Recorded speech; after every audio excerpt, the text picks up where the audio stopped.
कौन सा चैप्टर है? Chapter number 4। नंबर 4 में अपन अगर देखा जाए तो दो ही कॉन्सेप्ट पढ़े थे। अगर देखा जाए, दूर से देखा जाए, दूर से दूर से देखा जाए तो अपन ने दो ही कॉन्सेप्ट पढ़े थे। कॉर्पोरेट स्ट्रैटेजी, तुम लोग कितना भी बोलो, दूर से देखा जाए तो हमने दो ही कॉन्सेप्ट पढ़े थे। कॉर्पोरेट स्ट्रैटेजी और कॉर्पोरेट स्ट्रैटेजी और प्रोडक्ट पोर्टफोलियो एनालिसिस। क्या? अरे स्ट्रैटेजिक एग्जिट का भी एक नाम तो रिट्रेंचमेंट ही है। स्ट्रैटेजिक एग्जिट भी एक तरीके से क्या है, रिट्रेंचमेंट की स्ट्रैटेजी। तो उसकी अपनी बात चली जा रही है, तो क्या बात कर रही है इतना? हाँ हाँ, आप ही। अरे आप जो पीछे मुड़ मुड़ कर देख रहे हो, मुड़ मुड़ कर ना देख, मुड़। बता क्या बात कर रही है? खड़े होना जरा। आज तेज से ही सवाल शुरू करेंगे।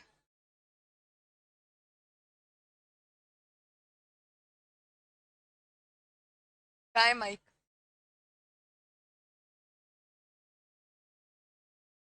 ये कर दो ना, अगर आता है तो करो।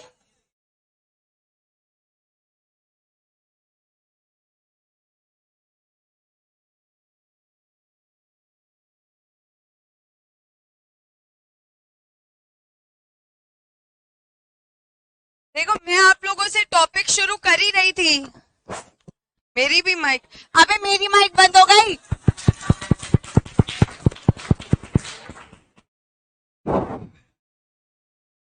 चेक कर दो, आवाज आ रही है क्या? अरे गजब। वो, चलो, मुझे बताना जरा, किस 4 तरीके की कॉर्पोरेट स्ट्रैटेजीज होती है? Stability, expansion, retrenchment, combination. Stability, expansion, retrenchment, combination. Stability, expansion, retrenchment, combination. अच्छा, स्टेबिलिटी और एक्सपेंशन के बारे में हमने कोई कैरेक्टरिस्टिक्स या कुछ डिफरेंसेस पढ़े थे क्या? हाँ, बताना। स्टेबिलिटी में एक्सपेंशन, स्टेबिलिटी में सेम प्रोडक्ट रहता है और उसी मार्केट सुनो, स्टेबल एक रहता सेकेंड, है। सब अपनी नोटबुक ओपन करो। ठीक है? आखिरी 2-3 पेजेस में, या चैप्टर 3 के लिए 7-8 पेज छोड़कर, या आधे में लिखना जरा चैप्टर 4 रिवीजन। जहां लिखना है चैप्टर 4 रिवीजन, चैप्टर 4 रिवीजन, फटाफट।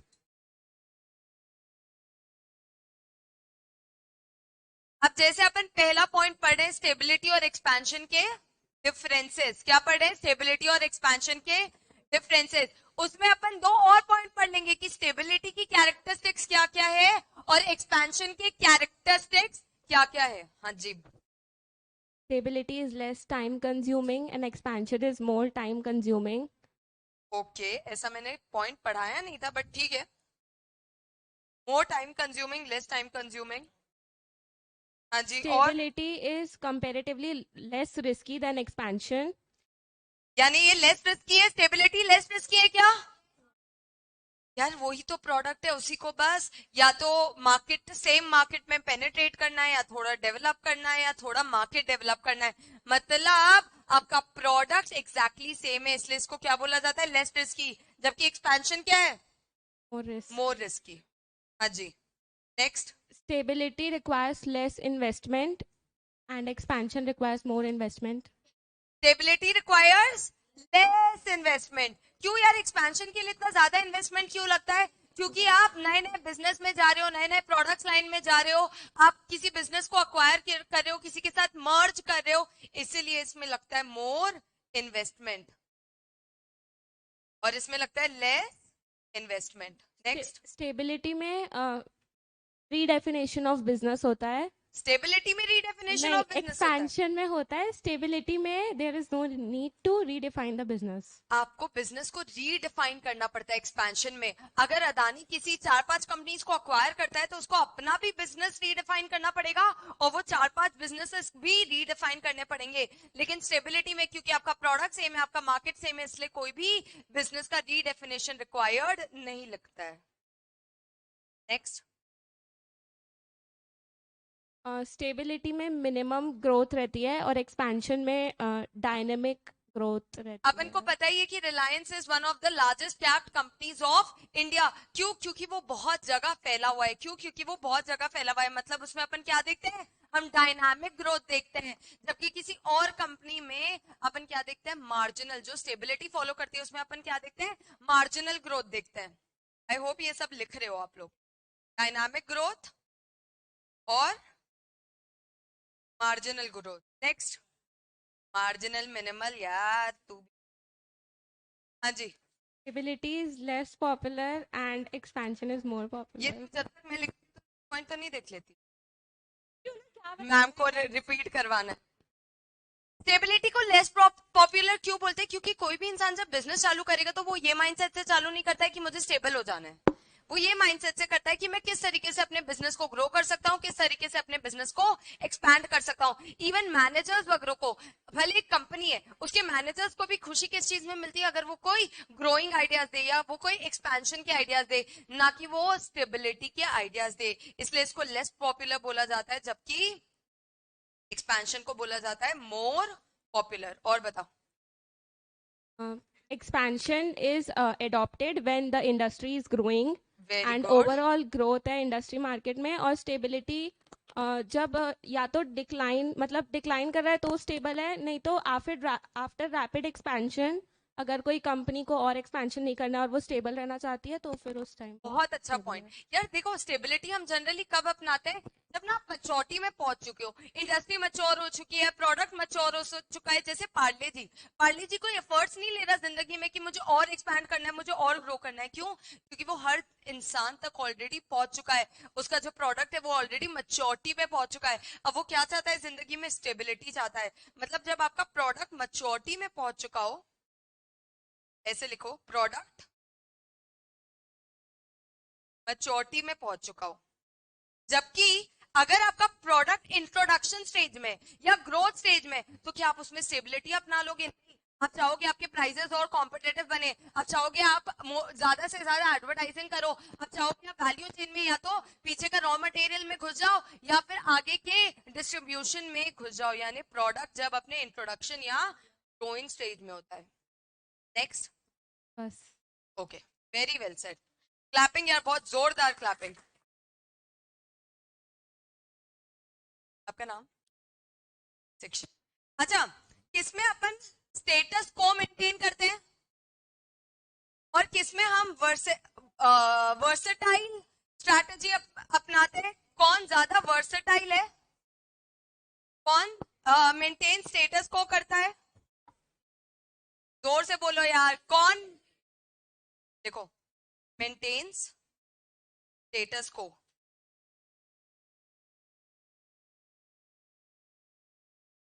यहां पर वर्सेटाइल स्ट्रैटेजी। अच्छा, जो एक मेन पॉइंट है वो अपन ने लिखा ही नहीं, that is new businesses, new market, new products. No new businesses, no new market, no new products. क्या है new businesses, new market, new product? देखो, new market, new products, new businesses.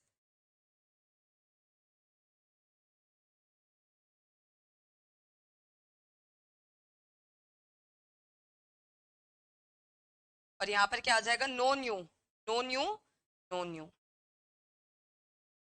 No new.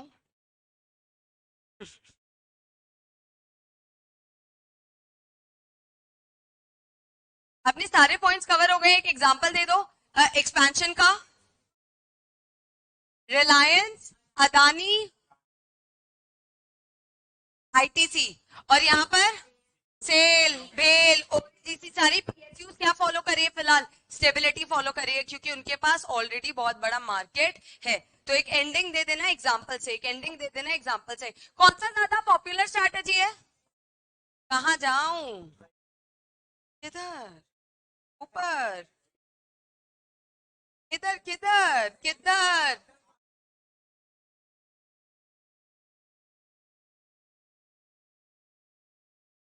अच्छा ये नहीं आ रहा actually, ठीक है, भैया की गलती है।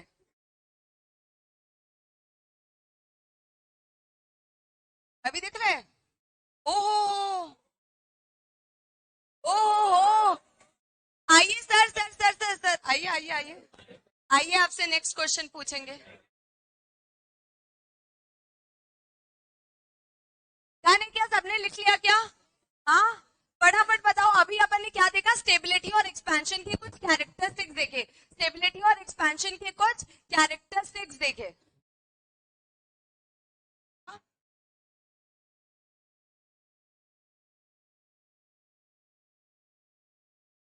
अभी लिख लिया क्या सबने यार? हाँ, अब नेक्स्ट मुझे जानना है आप लोगों से, मतलब सर से, कि मैं आप लोगों से 4-5 पॉइंट पूछना चाहती हूँ कि क्यों एक इंसान स्टेबिलिटी चाहता है। हम लोग स्टेबिलिटी स्ट्रैटेजी अपन ने बोला इट्स वेरी लेस पॉपुलर, तो भी कुछ कंपनी स्टेबिलिटी स्ट्रैटेजी अपनाती है, क्यों? ज्यादा रिस्क लेना नहीं चाहती है company. Very good, very good. रुको रुको, why stability strategy? Why stability strategy? तो अपन ने बोला कंपनीज कंपनीज ना खुद से कंफर्टेबल है, खुद से सेटिस्फाइड है, वो इससे ज्यादा रिस्क लेना नहीं चाहती है। Companies are comfortable, satisfied, doesn't want to take risk। अच्छा, अभी आप लोग एफएम में एक कॉन्सेप्ट है ना कि अगर आपको आपके बिजनेस का रिस्क कम करना है तो आप डेट इन्फ्यूज कर सकते हो, या अगर आपको आपके बिजनेस का रिस्क कम करना है तो आप डाइवर्सिफिकेशन कर सकते हो। मतलब आप क्या कर सकते हो? आप कुछ ऐसा आइटम इन्फ्यूज कर सकते हो जो लेस रिस्की हो। तो अगर एक कंपनी को इन जनरल अपने एंटिटी का रिस्क रिड्यूस करना है तो भी तो वो स्टेबिलिटी अपना सकता है ना, लेस रिस्की। क्यों? क्योंकि वो लेस रिस्की है।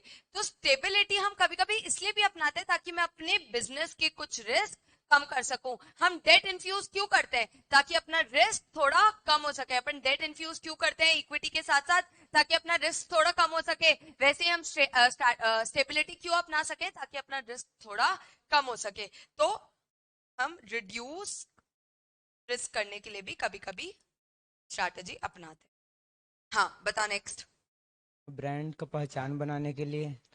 ब्रांड का पहचान कैसे बनेगा यार स्टेबिलिटी से?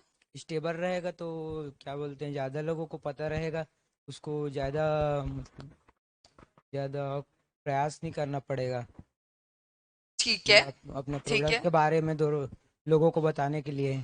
ठीक है। यार मेरे को ऐसा लगता है कि आपकी इमेज बिल्डिंग थोड़ी ज्यादा होती है एक्सपेंशन से, क्योंकि आप एक्सपेंशन में हर बिजनेस में एंटर करना चाहते हो ना। यानी अदानी रिलायंस की जो इमेज है वो थोड़ी एक्स्ट्रा है रादर देन भेल और सेल। मतलब जो स्टेबिलिटी की जगह एक्सपेंशन अपनाते हैं, अपन तो पढ़ ही रहे हैं that it is more popular. मतलब हाँ, तू बता, अगर मैं उसको चॉकलेट दूंगी तो तुम लोग शेयर कर लेना। हाँ बताओ, उसको दे माइक, वो बताएगा। फटाफट बैठो, हाँ बताओ मैम, फटाफट। प्रोडक्ट में माइनर इंप्रूवमेंट होता है, वो लोग ज़्यादा इंप्रूवमेंट नहीं करनी पड़ती क्योंकि लोगों को प्रोडक्ट के बारे में ऑलरेडी सेटिस्फाइड है। वो लोग कस्टमर फीडबैक लेते रहते हैं, उसके ओके, कारण जो जो मिनिमली चेंजेस करने पड़ते हैं वो करते हैं। लेस मार्केटिंग करनी पड़ती है, उसके कारण कॉस्ट कम होती है और उनके प्रोडक्ट चेन सब बनी रहती है, तो ज़्यादा उन लोग को प्रोडक्ट चेंज अगर बनाने में भी ध्यान नहीं देना पड़ता। ओके, और प्रोडक्ट से लोग सेटिस्फाइड, रिसर्च डेवलपमेंट नहीं करनी पड़ती, लोग ऑलरेडी यूज़ कर रहे हैं तो ये नहीं देखना पड़ता कि लोग और ज़्यादा उसको यूज़ करें।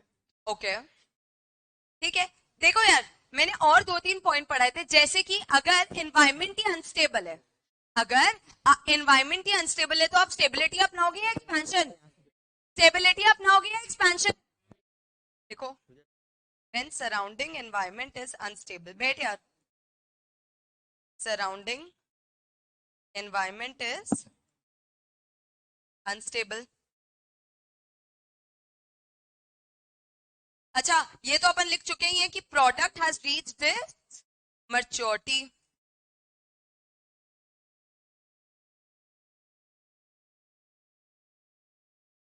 किसी ने ये भी बोला था कि जब लोग रैपिडली एक्सपैंड करके थक जाते हैं कि हाँ बस हो गया, तब भी वो लोग क्या अपनाते हैं? स्टेबिलिटी. यानी after rapid expansion, after rapid expansion we stabilise.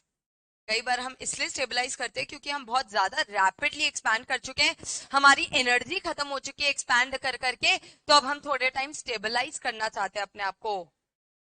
और लास्ट है no area to expand. Very good. या फिर जो एक्सपेंशन है दैट इज थ्रेटनिंग. हमें एक्सपेंशन बहुत थ्रेटनिंग लग रहा है. क्यों? क्योंकि सपोज मैं किसी मार्केट में जाना चाहती हूँ बट वहां का कंपटीशन बहुत ज्यादा ऑलरेडी तगड़ा है, या फिर कोविड के सिचुएशन में ऐसा लगेगा कि एक्सपेंशन करना अभी बहुत ज्यादा थ्रेटनिंग हो सकता है, या फिर कहीं पर लॉज रेगुलेशन, किसी इंडस्ट्री में इतने ज्यादा लॉज रेगुलेशन आ गए हैं कि अपन को लग रहा है एक्सपेंशन करना अभी थोड़ा थ्रेटनिंग रहेगा. It is better to stabilise yourself. It is better to stabilise yourself. तो एक्सपेंशन सीम्स थ्रेटनिंग. और ये प्रोडक्ट अगर मेच्योरिटी में आ गया है, that means in a way कि there is no scope to expand any more. ये कुछ पॉइंट्स हो गए. ये स्टेबिलिटी का मतलब है. ठीक है.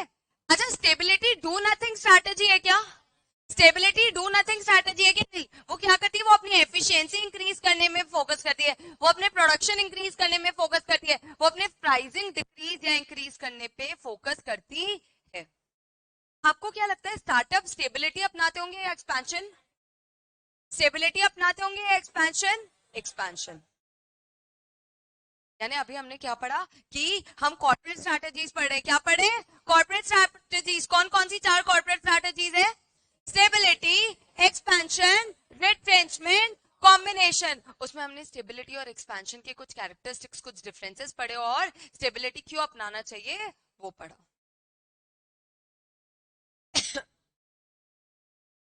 वो लास्ट वाले को, लास्ट, बस वही.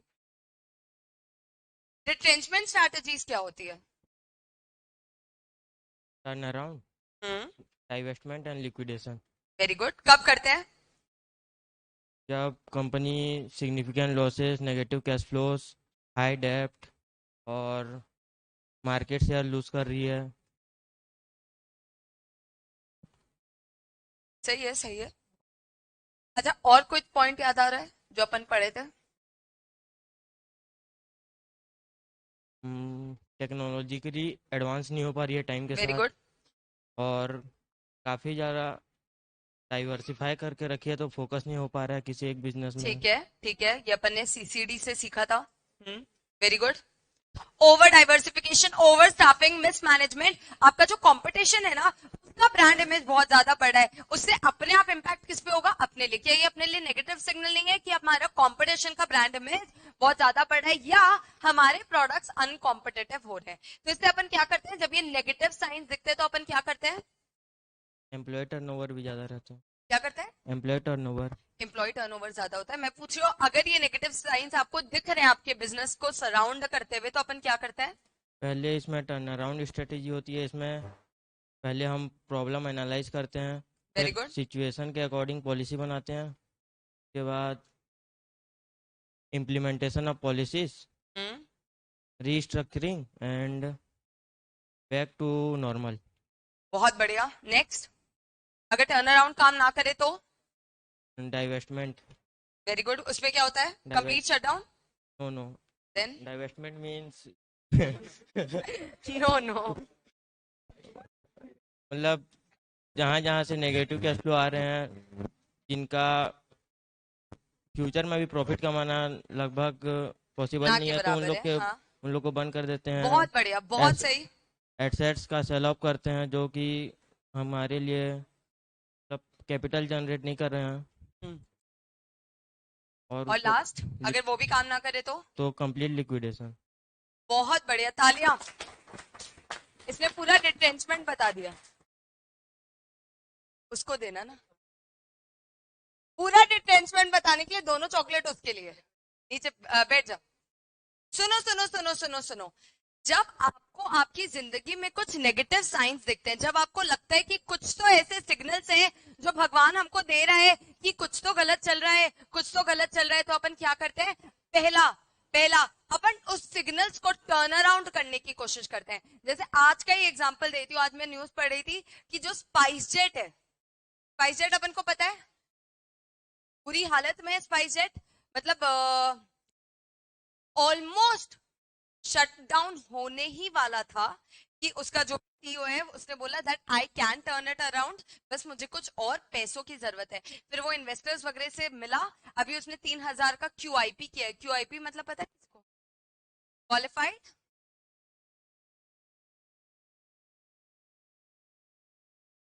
QIP, क्वालिफाइड, वो QIP है, क्वालिफाइड इंस्टीट्यूशनल प्लेसमेंट को बोलते हैं QIP। बट सही है, ठीक है। तो उसने क्या किया? 3,000 करोड़ रुपए अपने इन्वेस्टर से उठाए हैं, और अभी वो सबसे पहले वो एक ही चीज कर रहा है कि अपने वेंडर्स को पे ऑफ कर रहा है और अपने एम्प्लॉइज को पे ऑफ कर रहा है। क्योंकि उसका सबसे बड़ा दिक्कत ही ये था कि उसका कैश फ्लो बहुत एक्सेसिवली नेगेटिव में चले गया था, जिसके कारण वो अपने वेंडर्स कस्टमर्स को पे ऑफ नहीं कर पा रहा था। वेंडर्स को पे ऑफ नहीं करेगा तो मटेरियल नहीं मिलेगा, कस्टमर को एम्प्लॉइज को पे ऑफ नहीं करेगा तो लोग काम नहीं करेंगे, तो कंपनी तो अपने आप बंद हो ही। तो अभी वो क्या कर रहा है? करेंटली टर्न अराउंड करने की कोशिश कर रहा है। तो सुनो, टर्न अराउंड में होता क्या है? टर्न अराउंड में ये होता है कि भाई अपन या तो अपनी पॉलिसीज चेंज कर दे, स्ट्रैटेजी चेंज कर दे। बर्बरी ने अपना मैनेजमेंट बदल दिया था, अपने CEO को बदल दिया था। जिसने क्या किया? जिसने ट्रेंच कोट को वापस लाया, जिसने अपनी स्ट्रैटेजीज बदली XYZ, या अपने प्रोडक्ट्स बदल दे, अपने प्रोडक्ट्स बदल दे, या फिर क्या बोलते हैं, कॉस्ट रिडक्शन पे फोकस करे, इंक्रीजिंग सेल्स पे फोकस करे, इंक्रीजिंग कैश फ्लो पे फोकस करे। यानी टर्न अराउंड में हम की कोशिश करते हैं कि जो प्रॉब्लम थी उसको हम क्या करें? रिवर्स कर दे। जो प्रॉब्लम थी उसको हम क्या करें? रिवर्स कर दे। अच्छा, नेगेटिव साइंस में क्या क्या आ गए? Negative cash flows, low declining market share, low sales and then situation of losses, high debt, over staffing, mismanagement, employ turnover ratio बहुत ज्यादा हाई होना, हमारे प्रोडक्ट्स अनकॉम्पिटिटिव होना, टेक्नोलॉजिकली एडवांस ना होना, और हमारे कॉम्पिटिटर का इमेज बिल्डिंग होना, अपने कॉम्पिटिटर का इमेज बिल्डिंग होना। यानी अपन रिट्रेंचमेंट कब करते हैं? जब कुछ हमें नेगेटिव साइन, बीच में लिख लो रिट्रेंचमेंट, और उसके आगे लिखो जब हमें कुछ नेगेटिव साइन दिखते हैं। फटाफट लिखना, जो भी फटाफट याद आ रहा है वो लिखो। जैसे ओवर स्टाफिंग, मिसमैनेजमेंट। ये जो मैं आप लोग को नेगेटिव साइंस इतने बार लिखाती हूँ ना, क्योंकि ये one of the most important question है आप लोगों के एग्जाम का। मिसमैनेजमेंट, डिक्लाइनिंग मार्केट शेयर,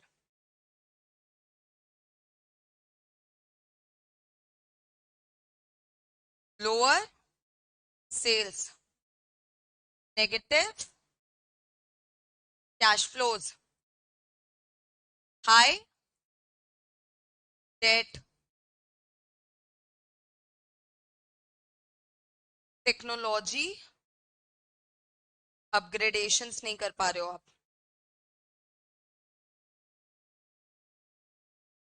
आपके जो प्रोडक्ट्स है वो अनकॉम्पिटिटिव हो गए हैं,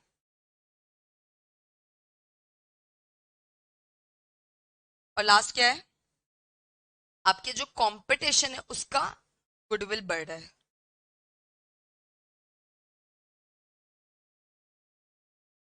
आपके कंपटीशन का गुडविल बढ़ रहा है। आपने 8-9 पॉइंट्स इजीली लिख लिए, 8-9 पॉइंट्स इजीली लिख लिए। चाहिए कि भाई जब ये ऐसे इंडिकेटर्स आपको सराउंड करते हैं ना, तो आपको रिट्रेंचमेंट स्ट्रैटेजीज अपनानी पड़ती है, which is 3DL, turn around, divestment, liquidation. Turn around, divestment, मुझे आप लोग की आवाज नहीं आ रही, टर्न अराउंड, डाइवेस्टमेंट, लिक्विडेशन। यानी पहला है टर्न अराउंड। टर्न अराउंड में हम क्या करने की कोशिश करते हैं, अभी मैं स्टेप्स नहीं बता रही हूं, हम टर्न अराउंड में क्या करने की कोशिश करते हैं, रिवर्स करने की कोशिश करते हैं। ये जो डिक्लाइन है ना, उसको रिवर्स करने की कोशिश करते हैं। ये जो डिक्लाइन है ना, उसको रिवर्स करने की कोशिश करते हैं। ये मैं आप लोग को वो वर्ड्स लिखा रही हूं जो आप लोगों के अगर एग्जाम में आप लोगों के आंसर में लिखें तो that is more than enough, that is more than enough. अच्छा, ये कैसे हो सकता है? By changing policies, by changing strategies. Lay off करके भी हो सकता है क्या? क्या लगता है, अगर हम कुछ ले ऑफ्स करेंगे तो भी हो सकता है ना? ओवर स्टाफिंग का सबसे बड़ा सोल्यूशन है ले ऑफ। अगर आपके बिजनेस में लोग ओवर स्टाफ्ड है तो वो कैसे कम होंगे? By laying of people, by changing policies, by changing strategies, by changing products, by changing management,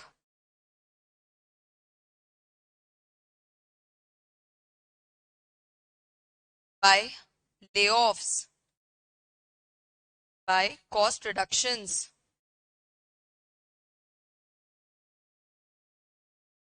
increased marketing, etc.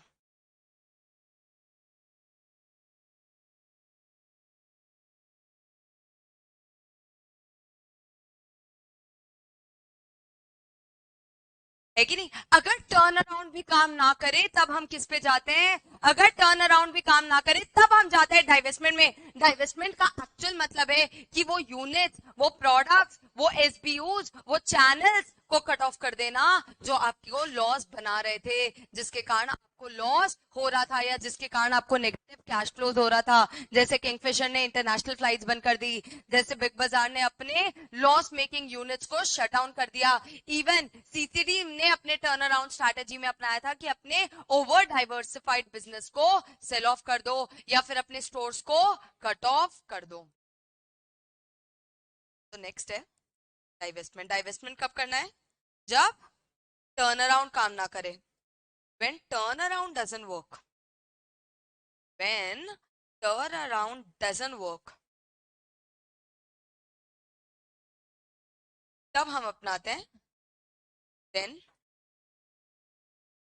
Divestment में भी कट ऑफ कर रहे हैं, सेल ऑफ कर रहे हैं, और लिक्विडेशन में भी कोई डिफरेंस है कि नहीं? हम यहाँ पर क्या करते हैं? पार्शियल कट ऑफ करते हैं, वो भी उन यूनिट्स का जो लॉस मेकिंग है। देन शट डाउन या cut off loss product, channels, units, etcetera.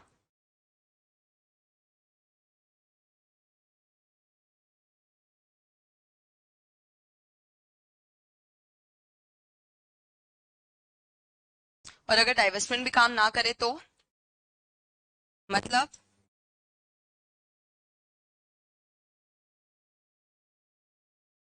Complete shutdown. जब लगता है इसको बचाने का अब कोई तरीका नहीं बचा है, जैसे फिलहाल बाईजूस को लग रहा है कि अब इसको बचाने का कोई तरीका नहीं बचा है, इसलिए पूरी कोशिश की जा रही है कि उसको अब लिक्विडेट कर दे, उसको लिक्विडेट कर दे, complete shut off, cell.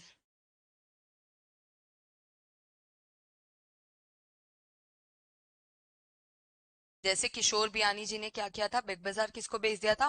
Mukesh Ambani को बेच दिया था। जेट एयरवेज क्लोज हो गया। वो एक सिस्का का एड देखा है किसी ने? मूवीज वगैरह गए थे तो सिस्का का एड कौन करता है? इमरान, हाँ, नहीं, सिस्का एक वो लाइट्स वगैरह का था, वो अब कंप्लीटली बंद हो गया, कंप्लीटली बंद हो गया, क्योंकि उसके लॉसेस वगैरह इतने ज्यादा थे कि उसको फाइनली क्या करना पड़ा? कंप्लीट शटडाउन करना पड़ा, अच्छा, रिट्रेंचमेंट में एक और चीज बची है, क्या है वो? रिट्रेंचमेंट स्ट्रैटेजीज में एक और चीज बची है, क्या है? टर्न अराउंड के स्टेप्स। टर्न अराउंड के स्टेप्स कौन बता सकता है with the example of CCD? हाँ, अब तूने इतनी जोर से हाथ खड़ा किया है, एग्जाम्पल के साथ मत बता, चल।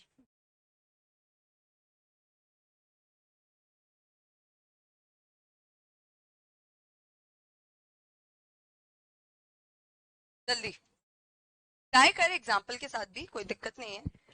टर्न अराउंड के स्टेप से पहले assessment of problem, assessment of problem में लाइक सीसीडी ने सबसे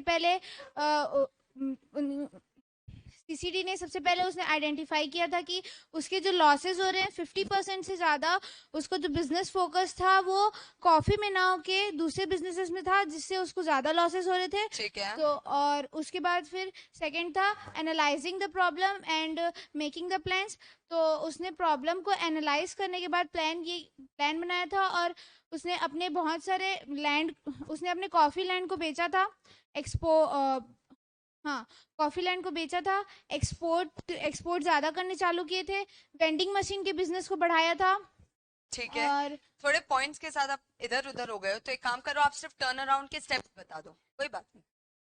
सबसे पहले assessment of problem, analysing of problem and making plan, implementing the plan, हाँ, implementing the plan, restructuring और coming back to normal. Very good.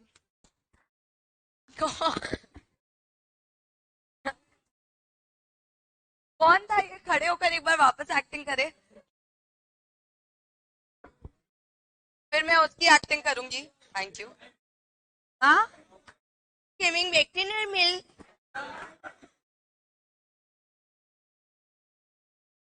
चलो सुनो सुनो सुनो सुनो, हमने एक एग्जाम्पल डिस्कस किया था सीसीडी का। हमने एक एग्जाम्पल डिस्कस किया था सीसीडी का।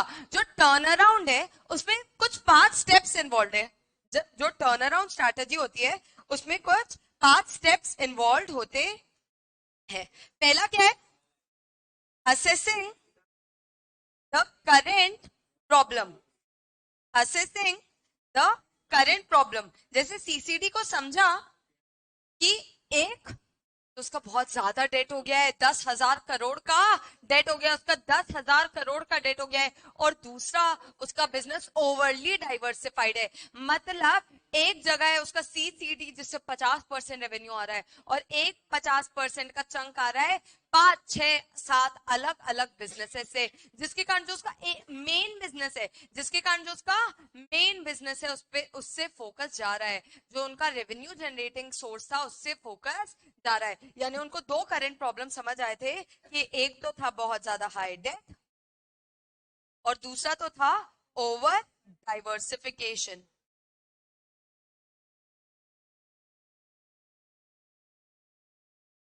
असेसिंग द करेंट प्रॉब्लम, कि भाई वो कौन से नेगेटिव साइंस है जिसके कारण हमको टर्न अराउंड करना पड़ रहा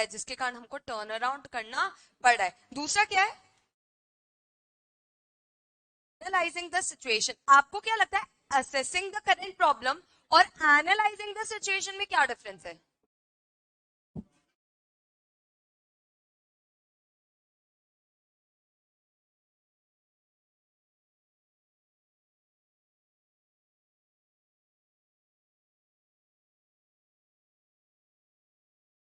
ठीक है, मतलब सुनो, अगर मैं बोलूं तो analysing assessing the current problem मतलब क्या हुआ, ऐसा क्या हुआ जिसके कारण आपको टर्न अराउंड करना पड़ रहा है।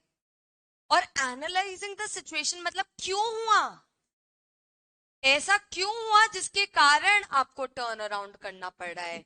जैसे क्या हुआ था अपना हाई डेट और बहुत सारे बिजनेसेस, क्यों हुआ मतलब अपना ये जो बहुत सारे बिजनेसेस के कारण हमने बहुत सारा लोन ले लिया था, जिससे उतना ज्यादा रेवेन्यू भी नहीं आ रहा था, बट हमारे लॉसेस बहुत ज्यादा हो रहे थे, इंटरेस्ट बहुत ज्यादा बढ़ रहा था। ऐसा क्या हुआ और ऐसा क्यों हुआ। अच्छा, एनालाइजिंग द सिचुएशन में हम एक और चीज देखते हैं, टर्न अराउंड करना पॉसिबल है भी कि यानी बिजनेस का सर्वाइवल अब हो सकता है भी कि नहीं। और एनालाइजिंग द सिचुएशन के बाद हम क्या करते हैं, एंड डेवलपिंग अ प्लान। ये क्या बहुत लॉन्ग टर्म प्लान नहीं होता, ये शॉर्ट टर्म इमीडिएट प्लान होता है। ये शॉर्ट टर्म इमीडिएट प्लान होता है कि भाई इमीडिएटली मैं ऐसा क्या क्या कर सकता हूं कि मेरा डेट कम हो जाए, या इमीडिएटली मैं अपने सिचुएशन को कैसे हैंडल कर सकता हूं। यही डिफरेंस है इम्प्लीमेंटिंग द प्लान में और रीस्ट्रक्चरिंग द बिजनेस में। रीस्ट्रक्चरिंग द बिजनेस में हम क्या करते हैं, हम लॉन्ग टर्म चलते हैं, हम लॉन्ग टर्म के बारे में सोचते हैं कि यार इमीडिएटली तो मैं अपना डेट कम कर दूंगा, बट अब इससे रेवेन्यू तो बढ़ाना है। आपको क्या लगता है कि जो बिजनेसेस कट ऑफ किए उसके कारण उनका रेवेन्यू डिक्रीज तो हुआ ही होगा ना, रेवेन्यू डिक्रीज हुआ तो होगा ही ना। उनका 50% revenue at the end of the day वो दूसरे बिजनेसेस से आ रहा था ना। तो किस तरीके से हम बिजनेस को इस तरीके से रीस्ट्रक्चर करें कि एम्प्लॉय का कॉन्फिडेंस वापस बढ़ जाए और मेरा रेवेन्यू वापस बढ़ जाए। तो analysing the situation and developing a action plan, जिसमें उन्होंने क्या सोचा कि let's sell other businesses and pay off debt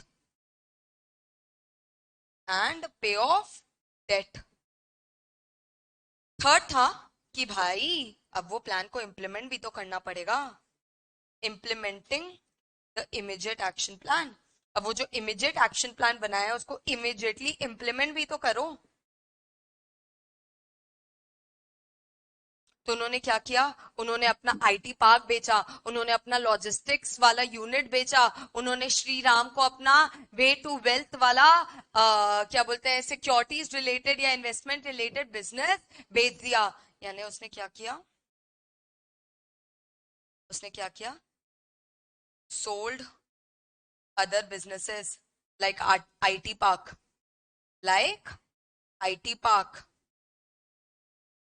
way to wealth and their logistics unit। उन्होंने इवन एक और चीज की, उन्होंने अपने लॉस मेकिंग यूनिट्स को भी बंद कर दिया, लॉस मेकिंग कॉफी यूनिट्स को भी क्या किया, बंद किया।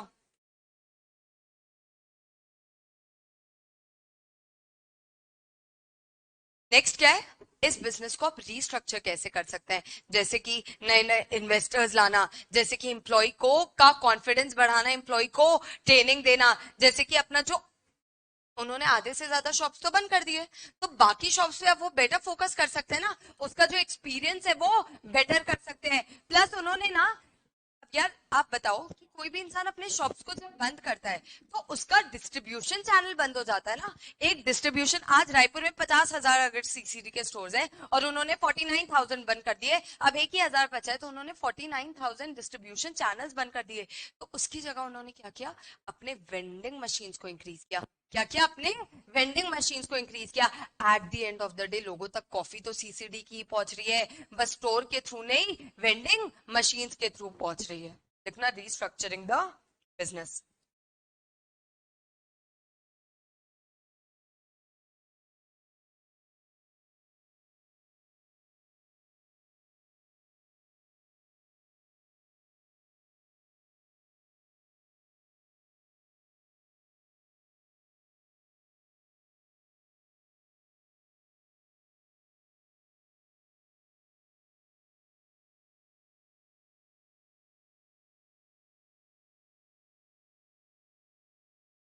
Increase sales of vending machine.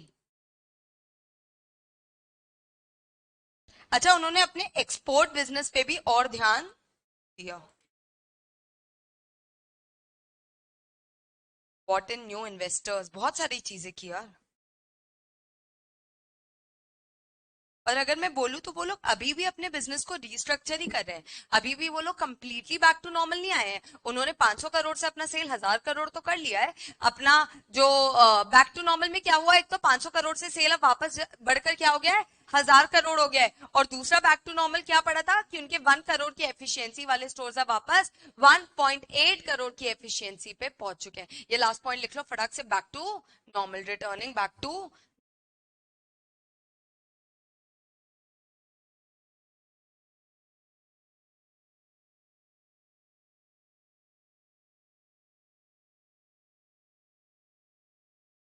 और उसमें इंक्रीज सेल्स वगैरह के बारे में लिखो. Increase sales and increase store efficiency. Increase sales and increase store efficiency. क्या क्या पढ़ चुके हैं अपन? पढ़े कॉर्पोरेट स्ट्रैटेजी जिसमें अपना स्टेबिलिटी, एक्सपेंशन, रिट्रेंचमेंट, कॉम्बिनेशन आता है. Stability, expansion, retrenchment, combination. जरा जोर से बोलना. Stability, expansion, retrenchment, combination. Which is more popular? Which is less popular? Which requires more investment? Which requires less investment? Which gives you dynamic growth? Which gives you lesser growth? Which maintains status quo? Which is more versatile? Which requires redefinition of business? Which does not require redefinition of business? Which is required when product is mature? Which is required when product is in introduction or growing stage? New markets, new product, new business. No new markets, no new product, no new businesses. Done. Retrenchment में क्या क्या होता है? Turn around, divestment, liquidation. ये सब कब होता है? जब कुछ नेगेटिव इंडिकेटर्स, कुछ नेगेटिव सिग्नल जिंदगी में आते हैं. सबसे पहले क्या होता है? Turn around. दूसरा होता है डाइवेस्टमेंट. और तीसरा आखिरी रिजॉर्ट, लास्ट रिजॉर्ट बचता है liquidation, shutdown, sell off, etcetera. वो भी completely, not partial. Partial shut off को क्या बोलेंगे? पार्शियल शट ऑफ को क्या बोलेंगे? डाइवेस्टमेंट. डन.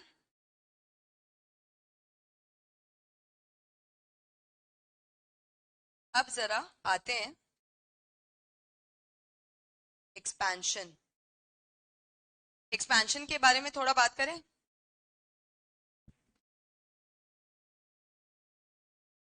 मैम आप ग्रीन जैकेट.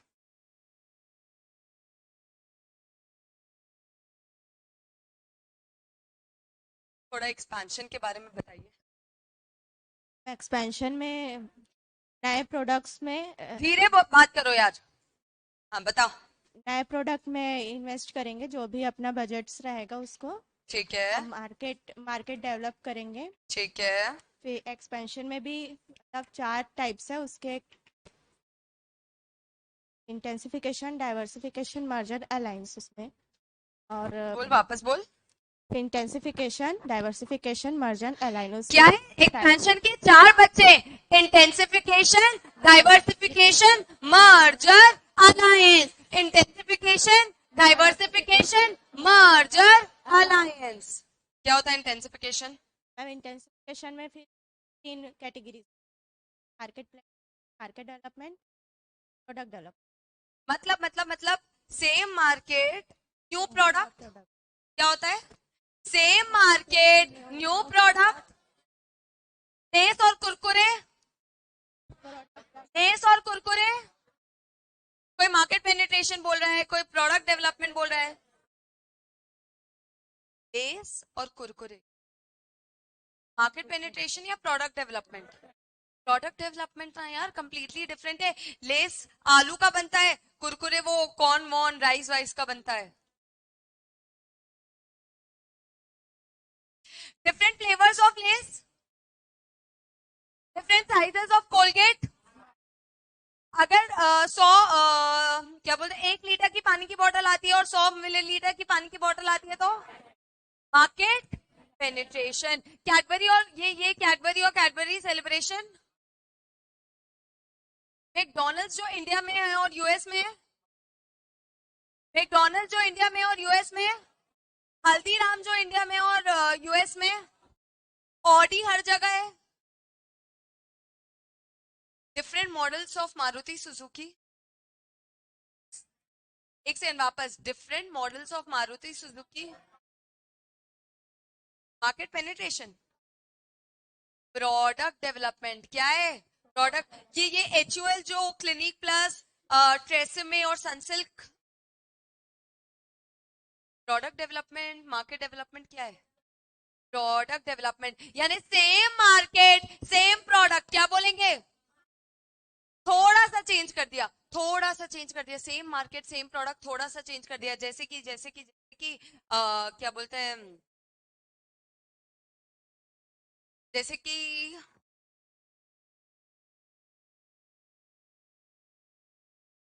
मैगी के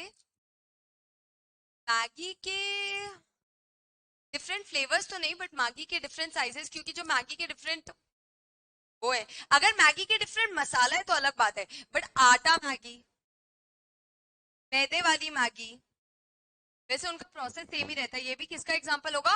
मार्केट पेनिट्रेशन का, मार्केट पेनिट्रेशन का। अच्छा, same market new product, same product new market, new product new market. यानी इंटेंसिफिकेशन में क्या क्या आता है? मार्केट पेनिट्रेशन, मार्केट डेवलपमेंट और प्रोडक्ट डेवलपमेंट। डाइवर्सिफिकेशन में और इनोवेशन। ठीक है, क्या मतलब है कॉन्ग्लोमेरेट का? मेरिट में मतलब अलग फील्ड में कंसंट्रेट करेंगे और कॉन्सेंट्रिक में मतलब उसी प्रोडक्ट को कैसे डेवलप करना है वो देखेंगे। ठीक है, इनोवेशन? इनोवेशन में नए प्रोडक्ट्स इन्वेंट करेंगे। Okay, next merger? Merger merger में हॉरिजॉन्टल और वर्टिकल, हाँ उसमें भी फॉरवर्ड और बैकवर्ड इंटीग्रेशन। ठीक है, लाइंस। चलो थैंक यू। आलिया यार,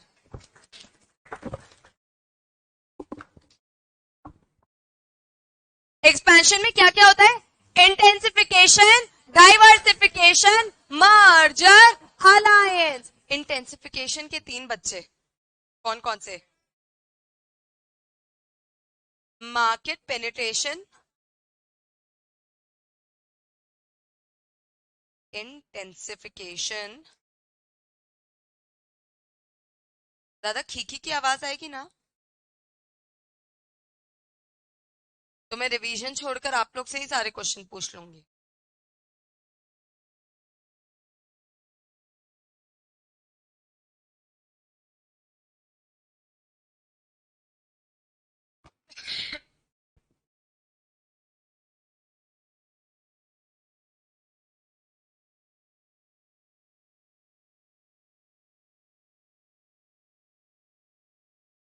यार मैं एक चीज बता रही हूँ कि मैं आप लोगों को स्ट्रैटेजिक मैनेजमेंट कितना भी रीडिंग करवा लूं, क्लास में कितना भी लिखवा लूं, जब तक आप लोग अपने जाकर नोट्स नहीं बनाओगे ना तो कुछ नहीं होगा।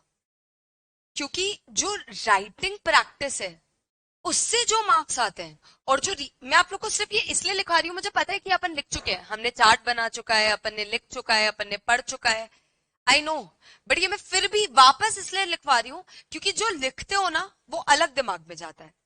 अपन ने सीसीडी का एग्जाम्पल लिख चुका था, अभी वापस लिख लिया तो इससे क्या हो जाएगा कि एकदम अपने दिमाग में फीड इन हो जाएगा। वही चीज आप सोचो, जब आप खुद पढ़ के आप अपने खुद के नोट्स बनाओगे, जब आप खुद पढ़ के आपके खुद के, और मैं तो मतलब माहिर थी ये चीज में क्योंकि पापा, मतलब आप तो जानते ही हो बीएल सर के नोट्स, तो बिकॉज ऑफ दैट मैं तो इतने नोट्स बनाती थी। और ये नोट शायद आज आपको उसकी कीमत नहीं समझ आएगी, जब आप लोग का 1 डे पीएल होगा या जो आपके लास्ट के 15 डेज बचे होंगे ना, तब आपको इसकी एक्चुअल कीमत समझ आएगी। और क्या लगता है, अपन ने अभी इतने टाइम अपन ने 2 ऑलमोस्ट चैप्टर कंप्लीट कर दिया है, एसएम ज्यादा इजी है या एफएम? कहीं ना कहीं एसएम थोड़ा ज्यादा स्कोरिंग है ना, एफएम इंटरेस्टिंग है, 200% फाइनेंशियल मैनेजमेंट इंटरेस्टिंग है, मैं खुद एफएम पढ़ाती हूँ, इसलिए मुझे पता है कि एफएम कहीं ना कहीं बहुत ज्यादा इंटरेस्टिंग है। बट अगर आप लोग अपने सीनियर से भी पूछोगे तो एफएम में एक आधी क्वेश्चन ऐसा आएगा जो आपका पूरा दिमाग घुमा देगा, तब आप लोगों को एक्चुअल हेल्प करेगा स्ट्रैटेजिक मैनेजमेंट। इसके 50 मार्क्स अगर आप लोग ने सीखे, और मैं तो 50 मार्क्स भी नहीं बोलूंगी, मैं सिर्फ 35 मार्क्स बोलूंगी, क्योंकि जो इसका 15 मार्क्स ऑफ एमसीक्यू होता है ना, वो इतना ज्यादा इजी होता है, इतना ज्यादा इजी होता है, मैं क्या बताऊं, वेरी इजी। यानी आप लोगों को एसएम में एक्चुअली फोकस करना है 35 मार्क्स में, 35 मार्क्स एंड ओनली 5 चैप्टर्स। और आप सोचो चैप्टर 2 और चैप्टर 4 तो मैं अभी आप लोग को ऐसा करवा दूंगी कि आप लोग मेंटली भी आप लोगों को याद आ ही जाएगा, नो मैटर व्हाट। चैप्टर 2 का भी अपन एक बार ऐसे ही वापस रिवीजन कर लेंगे, जिसमें मैं क्वेश्चंस नहीं पूछूंगी भले, लेकिन चैप्टर 2 और चैप्टर 4 आप लोगों को मेंटली याद आ जाएगा कि हाँ यार इसमें कॉर्पोरेट स्ट्रैटेजी था, इसमें था अपना स्टेबिलिटी, एक्सपेंशन, रिटेंचमेंट, कॉम्बिनेशन। स्टेबिलिटी में कुछ नहीं था, बस उसके कुछ कैरेक्टरिस्टिक्स थे, और स्टेबिलिटी कब कब अपनाना चाहिए था। बट एक्सपेंशन के बहुत सारे बच्चे थे, जैसे कि intensification, diversification, merger, alliance. Intensification में तो एंसॉफ की प्रोडक्ट मैट्रिक्स को ही अपन ने देखा था, which is market penetration, market development, product development. Diversification एक ऐसा पॉइंट है जिसमें अपन ने 3-4 पॉइंट देखे थे जो अब अपन देखेंगे। रिट्रेंचमेंट तो दिमाग में बस जाना चाहिए, negative science, turn around, divestment, liquidation. Turn around के 5 चीजें: assessing the current problem, analysing the situation, making the plan, implementing the plan, restructuring the business and returning back to normal. और उसके बाद जो चारों मैट्रिक्स है वो तो मैं अभी आप लोगों से पूछी नहीं हूँ, बट आई एम श्योर कि हर एक बच्चे को चारों में से 3 मैट्रिक्स तो पता ही होगा। भले चारों नहीं, 3 मैट्रिक्स तो पता ही होगा। आंसर तो अभी डिस्कस कर लिया। उसके बाद बीसीजी, जी और एडीएल में तो कुछ है ही नहीं। एडीएल में एक चीज तो प्रोडक्ट लाइफ साइकिल ही है, introduction, maturity, sorry introduction, growth, maturity, decline.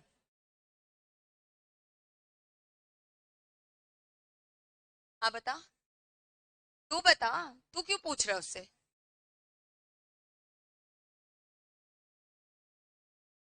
बस एडीएल मैट्रिक्स में तो मैंने बोला था वो डब्बे के अंदर की भी चीजें लर्न नहीं करनी। आप लोग ने वो 5x4 मैट्रिक्स बना दिया, वो भी काफी है, दैट इज इट। उसका भी एक चीज तो प्रोडक्ट लाइफ साइकिल है। अगर डोमिनेंट, स्ट्रॉन्ग, फेवरेबल, टेनेबल और वीक में कुछ दिक्कत होती है तो वो अभी अपन रिवाइज करने ही वाले हैं।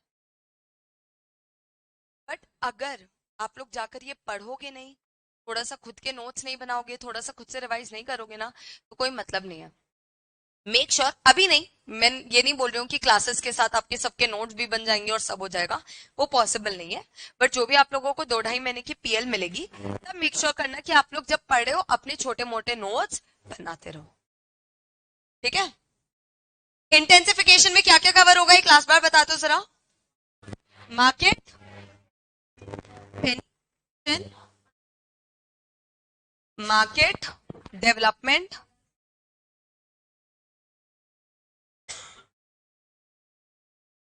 और प्रोडक्ट डेवलपमेंट।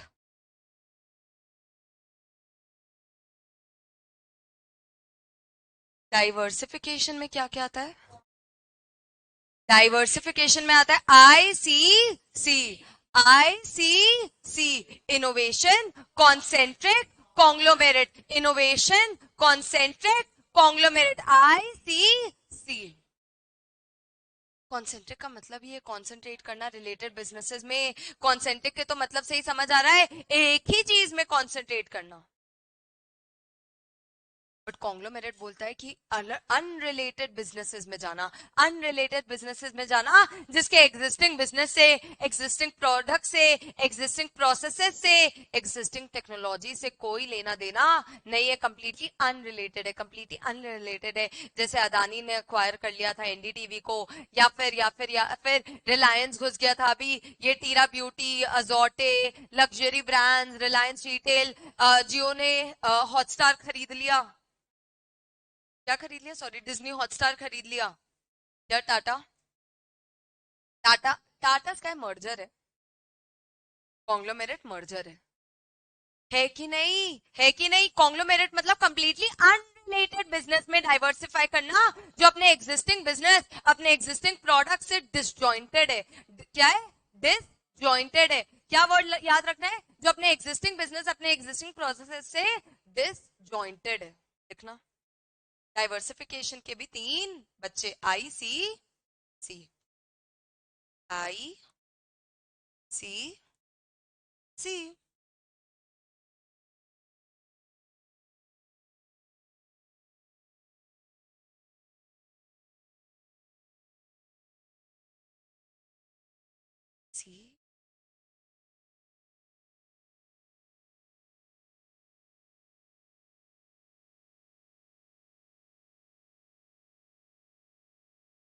कॉन्ग्लोमेरेट डाइवर्सिफिकेशन का मतलब है वो बिजनेस में जाना जो अपने एग्जिस्टिंग बिजनेस, अपने एग्जिस्टिंग प्रोसेसेस, अपने एग्जिस्टिंग टेक्नोलॉजी से क्या है? डिसजॉइंटेड है या फिर कोई कनेक्शन नहीं है। Diversifying into businesses which are disjointed from existing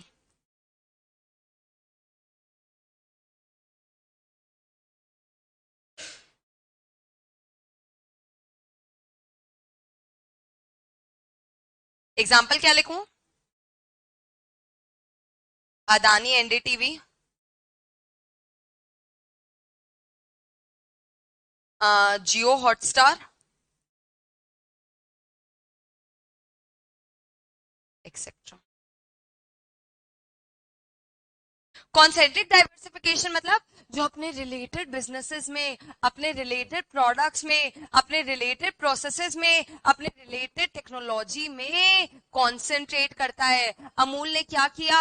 अपने एग्जिस्टिंग प्रोसेस, आप लोगों को भी आपके घर पे मम्मा अगर दूध आता है तो उससे दही बन सकता है, उसको ज्यादा प्रोसेस किया तो उससे घी भी बन सकता है, उससे बटर भी बन सकता है।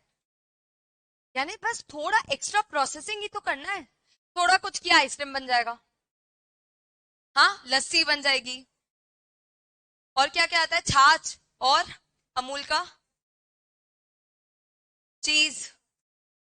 यानी सेम प्रोसेस है, सेम प्रोसेस है। उस सेम प्रोसेस को लेवरेज करते हुए अपन क्या कर रहे हैं? नए नए प्रोडक्ट्स ला रहे हैं, नए नए मार्केट के लिए, नए नए प्रोडक्ट्स ला रहे हैं, नए नए मार्केट के लिए।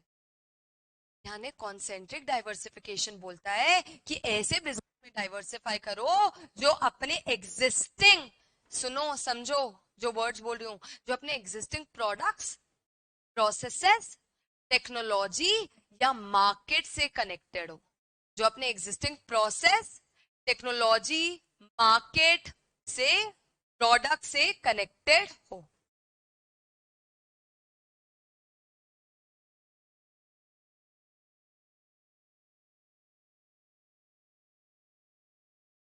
इसमें घुस सकती है। अच्छा जियो सिनेमा के थ्रू बोल रहे हो आप, तो आप लोग बोल दो। मैं उस हिसाब से नहीं बोल रही थी, मैं रिलायंस जो हॉटस्टार में एंटर किया, मतलब इन जनरल सिनेमाज में एंटर किया, मैं उसकी बात कर रही हूँ।